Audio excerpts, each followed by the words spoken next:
Hello and welcome to episode 4 of the Massage Matters podcast, part of the Physio Matters network, with me, Matt Scarsbrook, and my fabulous co-hosts Anna Maria Mazzieri and Becky de Horton. Together, we're the Massage Collective, and we're here to share our passion for the blending of massage and manual therapies into an evidence-informed practice.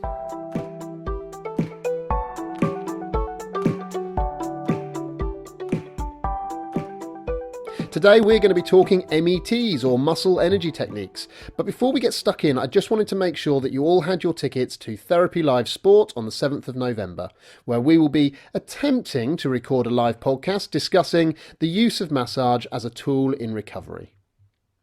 Of course, after that, we'll be sat listening in awe to the rest of the incredible roster of speakers that the Physio Matters team have brought together for the event, and we'd love if you could join us for that. So please, if you haven't got your tickets yet, head over to the Physio Matters podcast page on Facebook, or alternatively, go to the Eventbrite page and pick up your free tickets there. So, back to today and METs, or muscle energy techniques, and this podcast that we've titled Making the Most of METs. So what are METs? Where did they come from? How were they developed? And what's the best way of making use of them in an evidence-informed practice? To kickstart us, let's go to Becky, who's going to give us a quick overview of what an MET is. Yeah, so just a very brief description to start with of what they are for anyone who's not familiar with them or doesn't use them at the moment in their current practice. And as Matt said, the difference between the terms that people might be familiar with. So essentially, they're used as a method of improving range of motion. And the idea with an MET, a muscle energy technique, is that we take a muscle or a joint to its first point of, I call it first point of bind. That's the language I use. But basically, the first point where your client feels a little bit of stretch, a little bit of discomfort there. The muscle's then held in that position and we initiate a contraction. So that the obvious one is if we're doing a hamstring, we take the leg into a straight leg raise and we ask the client to give us, to try and push their leg down against our resistance. And with an MET, you'd use about 20% of their maximal strength. So you're going to kind of ask them to gently push into your hand. From there, we then try and increase that range of motion. So after about a 7-second contraction, we're going to take the muscle that we're working on into a slightly deeper stretch, for want of a better word. So that's the way we would apply muscle energy techniques. We do also have PNF, which is a term that people might be familiar with. So Proprioceptive Neuromuscular Facilitation. And this is just a slightly more aggressive, if you like, approach to the same principle. And it's a bit of a wider technique, but essentially the difference is that you would take the muscle or the joint that you're working on to end range, and then you ask for a maximal contraction from that position. And then again, you try and increase that range a little bit. So that's a brief description of how we use them. A lot of massage therapists use them. It's also used within physiotherapy and osteopathy. So Anna, do you want to give us a bit of a description as to where they've come from and how we've arrived where we are now? We're looking at the 60 years history with MET. In fact, while I was researching it, I was quite surprised about the influence, or indeed the lack of it, between PNF and MET.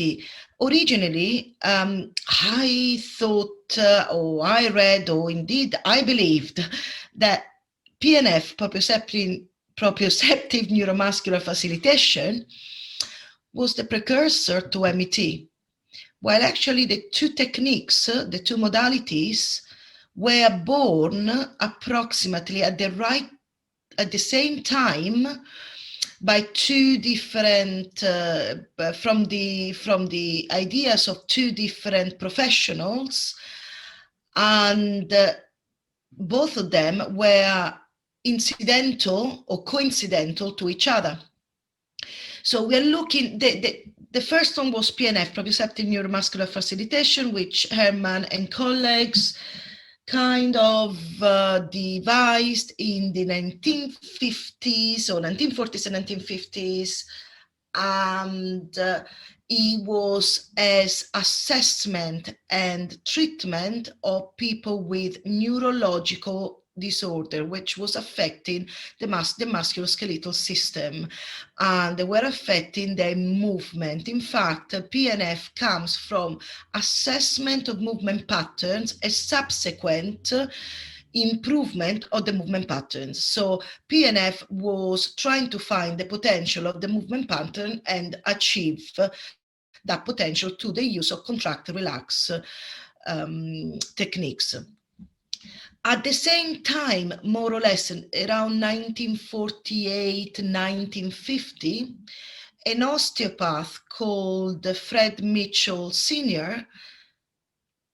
created as part of a assessment and treatment technique for pelvic dysfunction, created what now we call muscle energy techniques.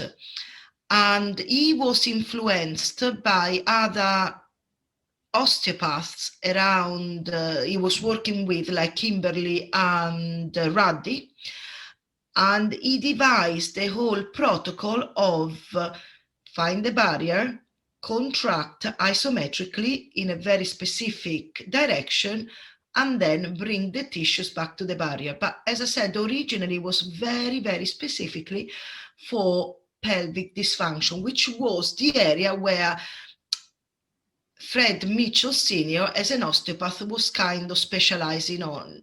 Fred Mitchell Sr. wanted to have an alternative to the high velocity, low intensity readjustment interventions that osteopathy practitioners were back along much more prone to provide.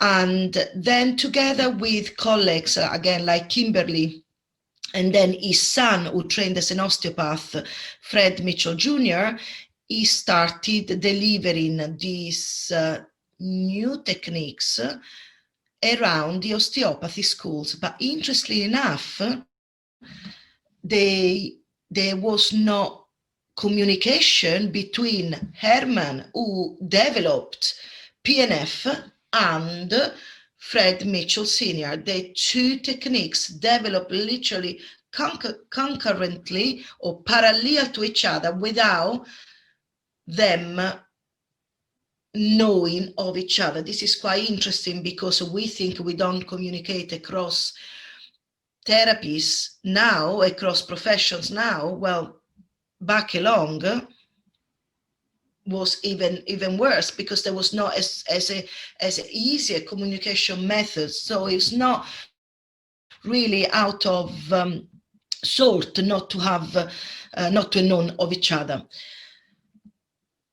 Obviously MET evolved through different influences, and it was taught mainly in osteopathic techniques, and sometimes in some physiotherapy or physical therapy curriculum. We can't talk about MET without talking Leon Cheto. Through his first MET book, first edition was 1996, he brought together all the influences of all the different METs, and he created a framework to work with. This was Leon through and through. Leon Cheto wanted to eliminate those barriers between disciplines. He wanted to integrate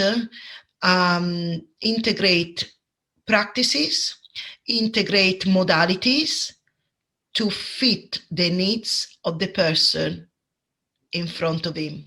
He was in search of evidence-informed, he was always following evidence-informed practice, and he was open to searching, to understanding more and more about not only the body, not only the mind, but also why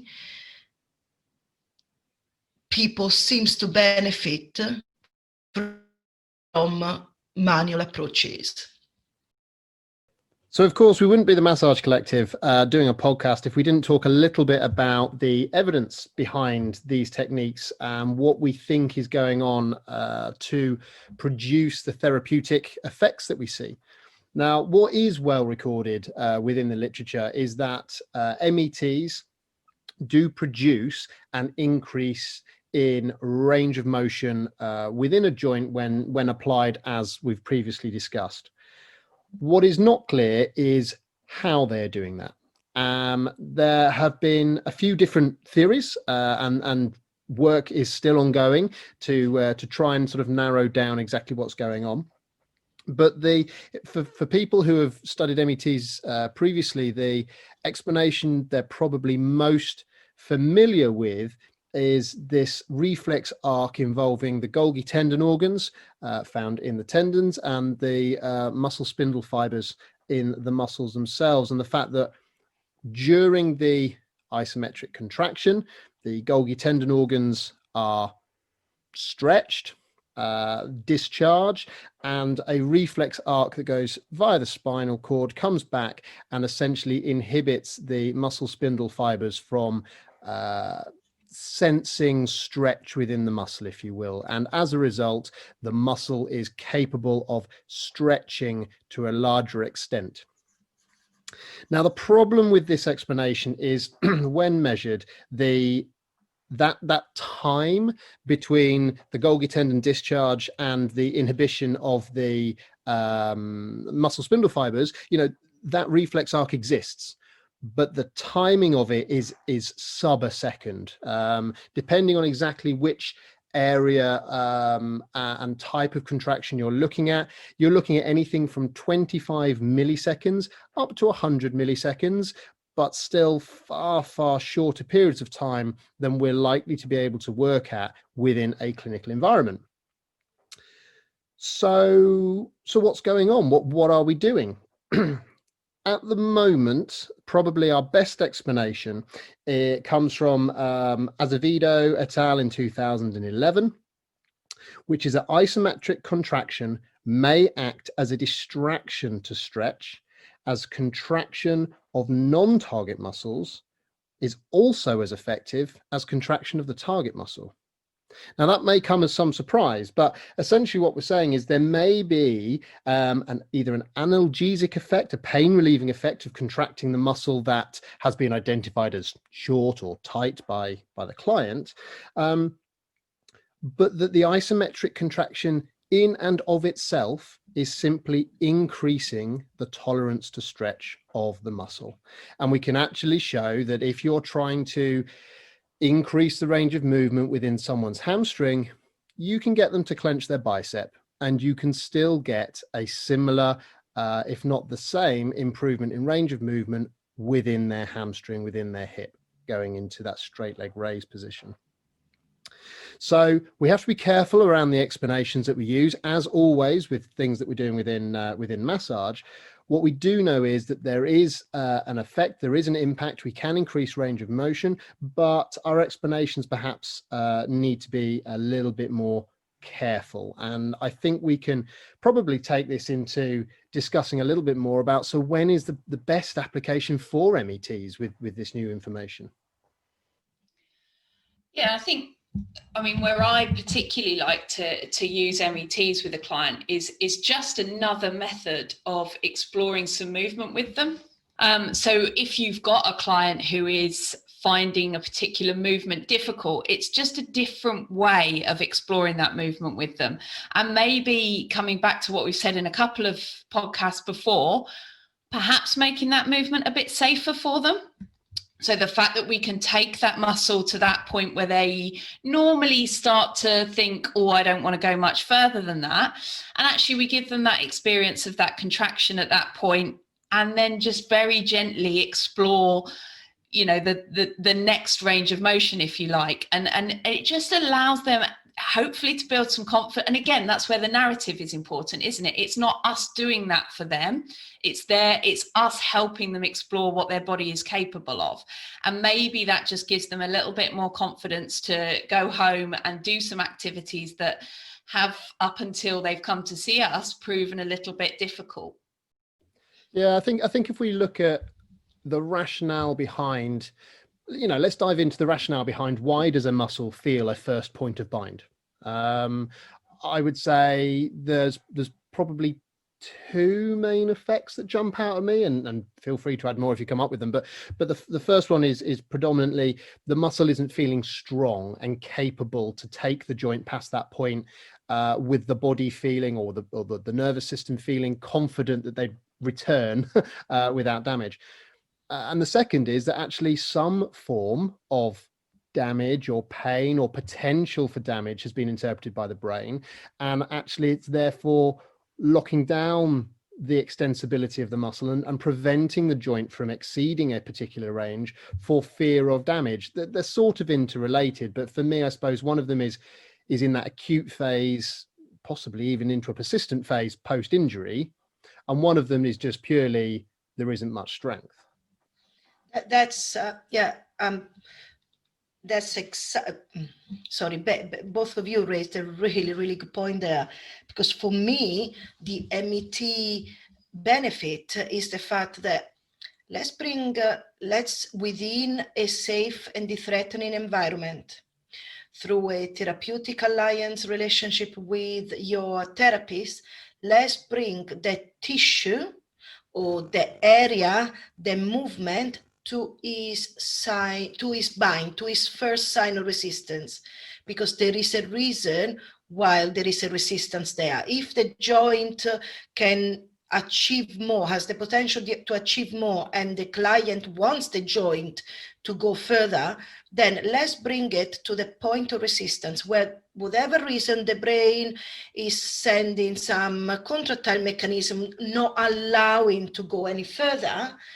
And then there, we're not just going to stay to adapt it to the stretch. We are asking it to actually do something.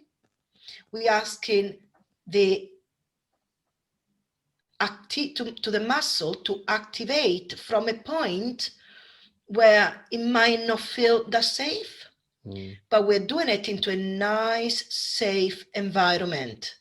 And that for me is probably while after there is that complete let go and switch on from the muscle that allows us to bring it further. So I don't think it might be the spindles are switching off, but the latency that's created, I'm not sure if it's because of the Golgi tendon or it's cognitive because of there is safety in that. So I think then I completely agree. Obviously, I always completely agree with Anna, but that's dangerous. It gets you into trouble. So it brings me on to a point I guess I kind of wanted to make, because I feel a little bit strongly about it, is when we shouldn't use them. And I think the danger is we've got this brilliant technique that we see a lovely result from, and it's quite an instant result. And the temptation is that everybody that comes into you who you think, oh, they're a bit tight in their hamstring, or they haven't got as much range of motion as somebody else in a joint, that we do METs all over the place on them. And I think, like everything we do with a manual therapy, it needs to be appropriate to the client and also appropriate to their goals. So if I'm seeing a runner who's just coming in for a relaxing massage, maybe they had a race at the weekend, do I really want to start bringing focus to the fact that they don't have much flexibility in their hamstring? Probably not. If they haven't come and said to me, oh, I'm really struggling because my hamstring feels tight, do I then want to start, it's a conversation. We had a really nice conversation around it the other day, didn't we? Can it be the opposite, if you like, that I can draw attention to something that doesn't need drawing attention to? Yeah, I think, we're fortunate. We've got a whole bunch of running related experts in our little network we can pull on now, and hopefully if they're listening, they'll be agreeing with us in that, how much flexibility, if we take your runner example, how much flexibility does a runner really need? Does your runner need to be able to touch their toes? Do they ever get to a point in their running that they need that much extension of the hamstrings, if you will? And context dependent, isn't it? It's always context dependent.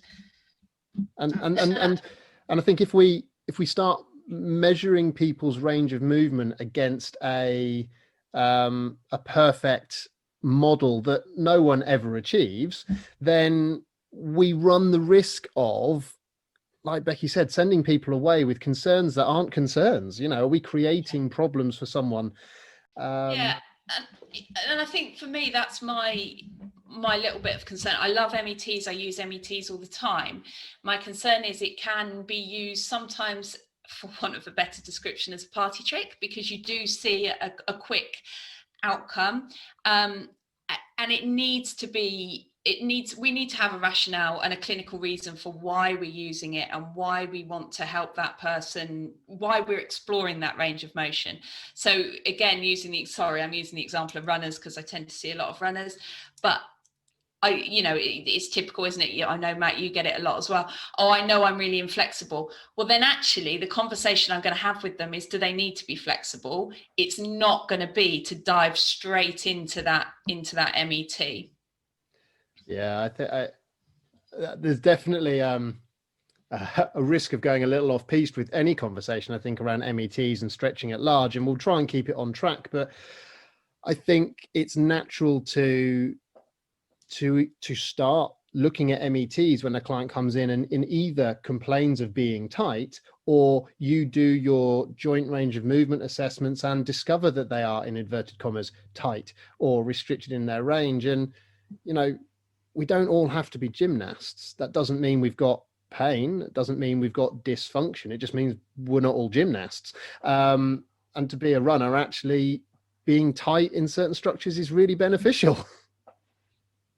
And it's also beneficial to use them to show the client that there is potential in the joint, if they want, they need, if the meaningful movements needs the extra potential. And it's quite reassuring for them to see that, wow, if after a technique or after this particular intervention, I can achieve that, it means that it's not the structure that is at fault. So I think has a great value, as I know that people might not like this term, as a window of opportunity. I don't think there is anything wrong with a window of opportunity if the window of opportunity then is maximized with the right narrative and the right follow-up interventions. So I might do an MET to help one of my players or one of my athletes, or anybody, maybe to be able to flex their knee or their hips, or to do a certain particular movement that they need to do it. Because then for me, that gives them such an empowerment, the fact that they actually can be the osteoarthritis that the doctor told me it is. Well, no, you still have potential of movement there. So let's go and find that potential. That probably brings us a little bit earlier than we intended, but it's a brilliant opportunity to move into theory to practice for today, which we set each other the opportunity to go away and come up with a clinical pearl each for when, why, and how we would use METs. Because what we're not saying here is that METs should not be used. What we're saying is that METs used with the right narrative in the right circumstances are incredibly powerful tools.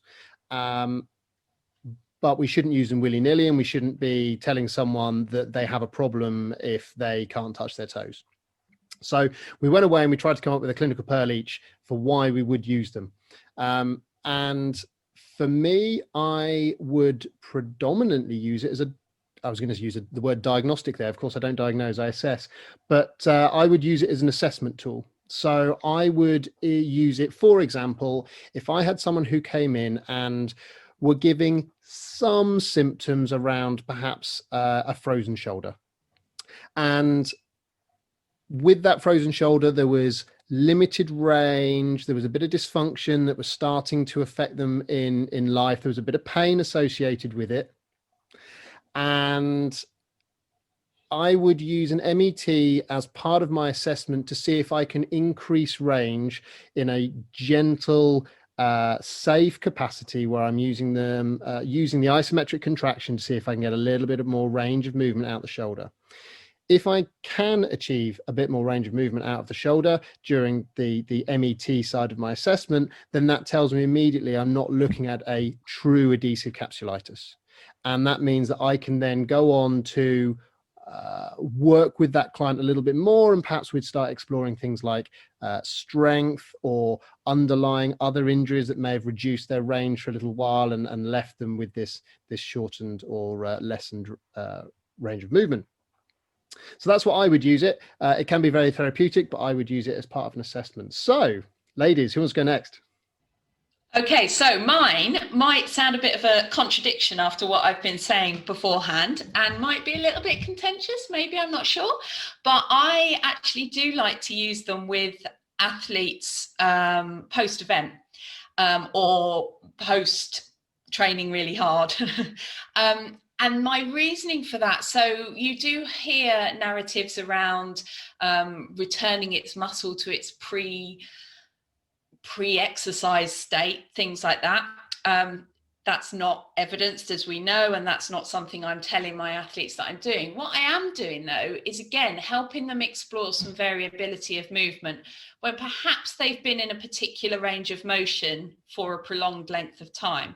So again, I'm thinking about my runners or my triathletes that I might work with. If they've been out running a marathon, they've been moving in one particular movement pattern for the last 3, 4, 5 hours. And actually, it's just a really nice, gentle way, without being overly aggressive, to help them explore that range of motion that they have got, so that they're not getting off the couch and limping around for the rest of the day because they're feeling that sensation of tightness. And that's where it's nice as well to maybe build in some active METs. So it's something that feels very safe for them. So they're taking their muscle to their barrier point, if you like. But it's just helping them kind of, almost, if you want to use the word reset, we're resetting the mind a little bit into being able to access some different movement.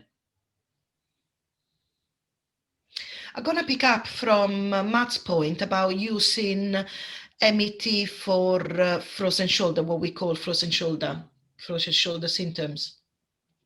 Matt has explained it as an assessment, absolutely on point. I'm going to take it a tiny little bit further, and I will say that I use MET extensively anyway in my practice, within my massage techniques and pre-exercise. However, for frozen shoulder is something that I put as a priority. Why? Because MET has the ability to allow greater range quite effectively and quite immediately. And for somebody with a frozen shoulder,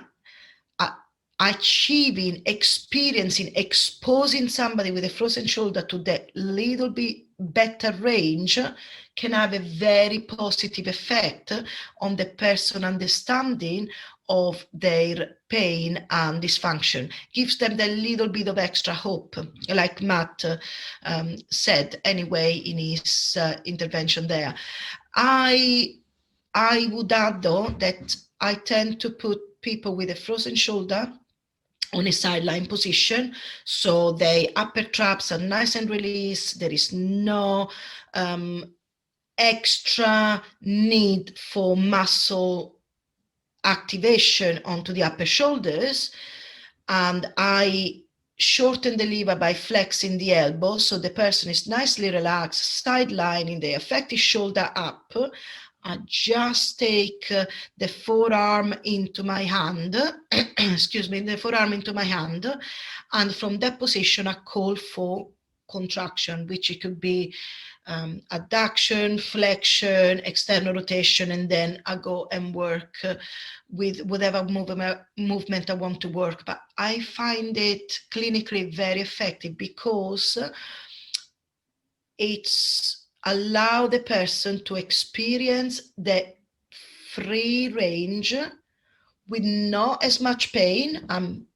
Sometimes we don't need to do full symptom modification, just with not as much pain. There might be a bit of discomfort, but not enough to create a consequent contraction. So, but the important is that the person gets the increased range. So first I do it 2 or 3 times with the MET, and then I let the person again with a shortened lever to lift the arm up, or to flex the arm, or to externally rotate the arm actively by themselves, so that they can reinforce the pattern of movement. They can reinforce the positive movement to a barrier that before was much more restricted than it is.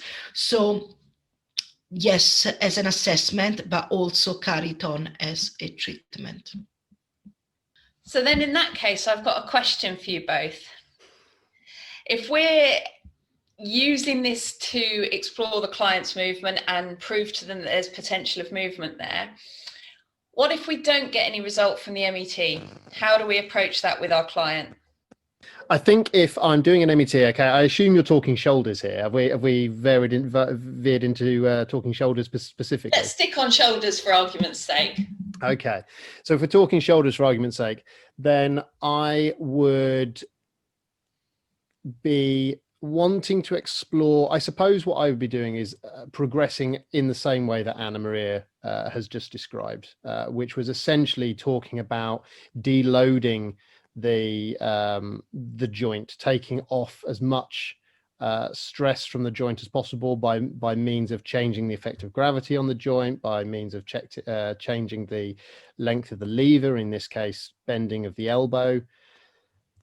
I would be going through all of that range before I started worrying and handing them over to someone like Adam Meakins and his expertise on shoulders. I would say if they don't get an improvement, then probably means that they're already working at the maximum of they're maximizing already their range of motion, to which then I know that that's the range of motion I'm working with. So maybe I can explore some strength within the range of motion. So it's not necessarily, always possible to increase the range of motion, but at least I know this is the potential I'm working with. Let's then maximize the potential. Yeah, and I guess that's where I was going with that question.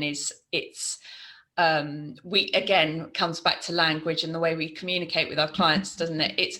It's one technique that we use to explore some movement.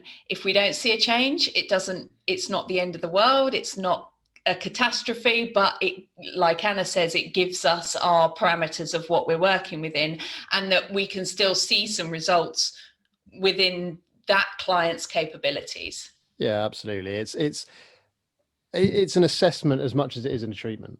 I think it feeds into that objective assessment for me as much as anything else. Don't get me wrong, I love having METs done to me.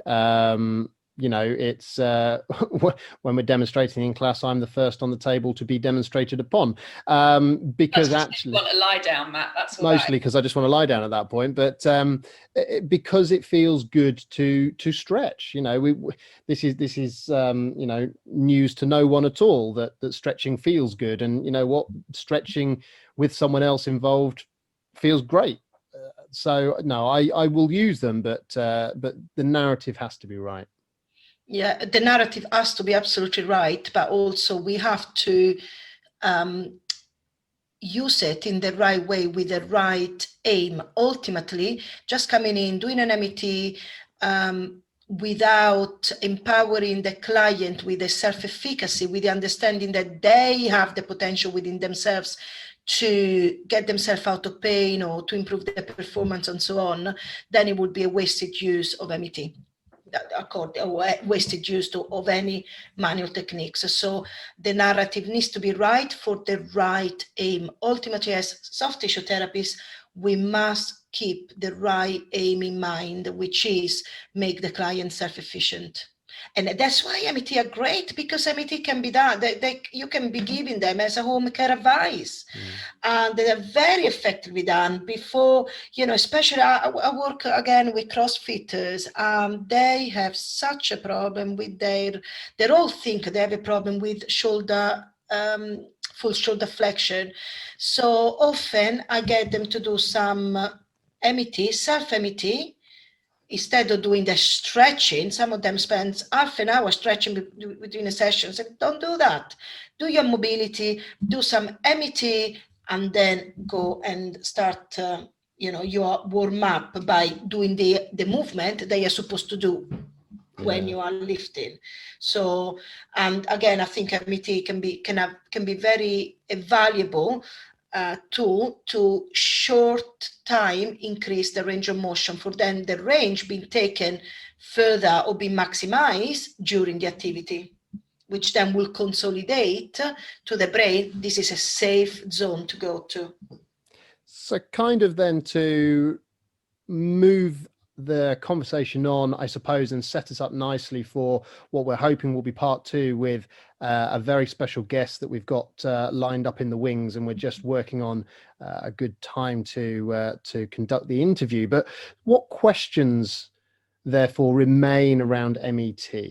I think, for me, I wanted to touch on, if only to be slightly controversial, but we've talked previously about Mitchell Senior, Mitchell Junior, and work with Yanda.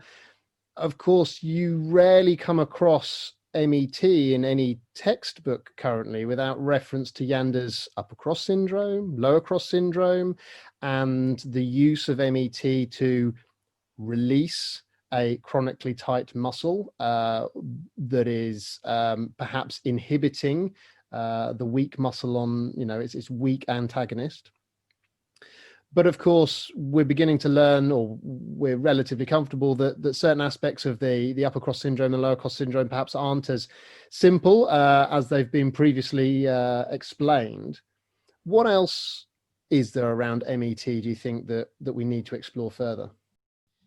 So I think for me, the fact that we don't fully understand the mechanisms, similar to other manual techniques, really then leaves me a question around specificity.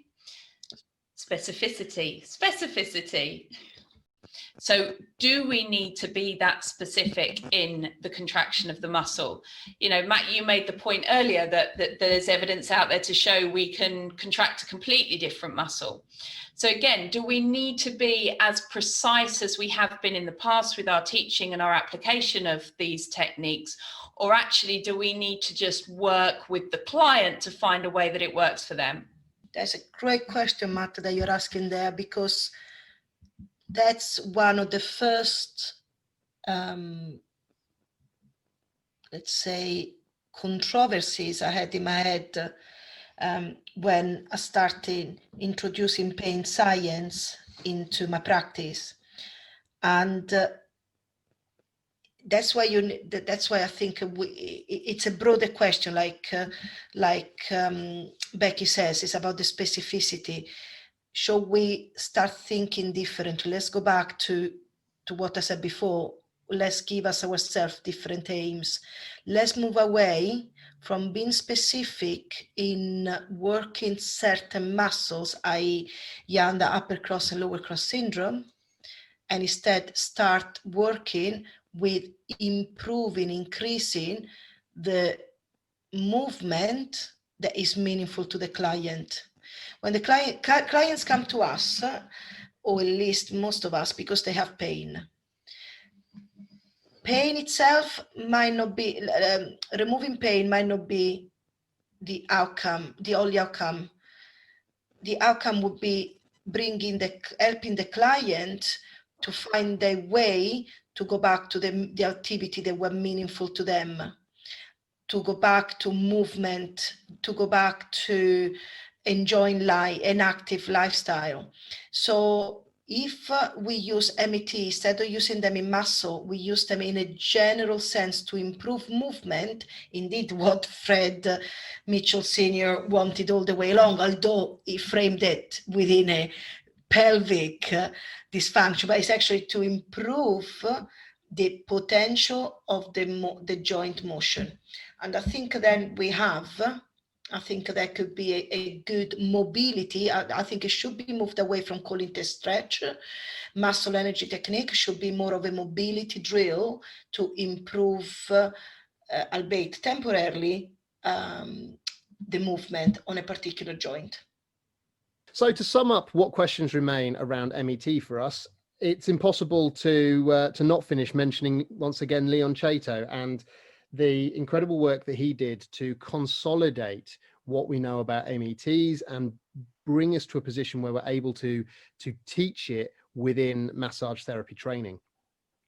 However, it's really important, I think, to recognize that even he left questions open. You know, the experts at the top of their field still did not fully understand the mechanisms of therapeutic effect that we see when using MET with clients. And in fact, he dedicates a whole chapter written by Gary Fryer in the 4th edition of his Muscle Energy Techniques book, where he explores the research into the different potential mechanisms of action, including the reflex muscle relaxation, viscoelastic changes in fascia, and an increased tolerance to stretch, but leaves the question open as to actually we don't know which of these is the predominant factor in showing us the therapeutic effects.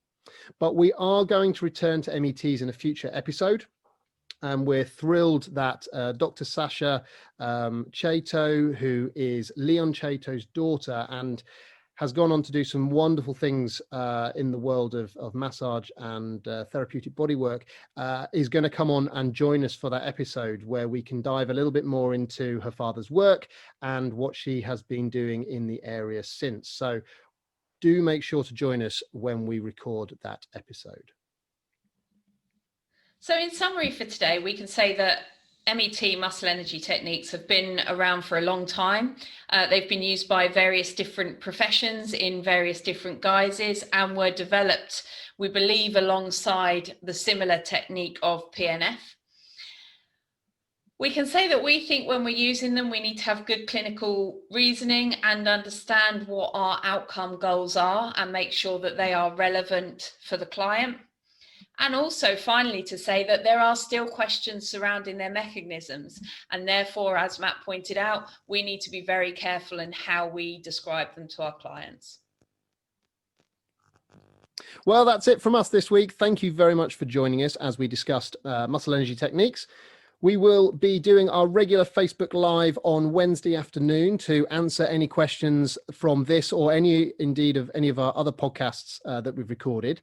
So if you have any questions for that, then fire them away on the day or stick them on social media between now and then. We will hunt them down. Alternatively, if you've got more to say than 250 characters, then you can always email us massage@physio-matters.com. Our next podcast will actually be live from Therapy Live Sport on the 7th of November, and we'll be going out as our next podcast the week after. So be sure to join us or catch up with our podcast after that. We look forward to any live interaction as we try and keep the chaos to a minimum. In the meantime, thank you very much, and we will see you again soon.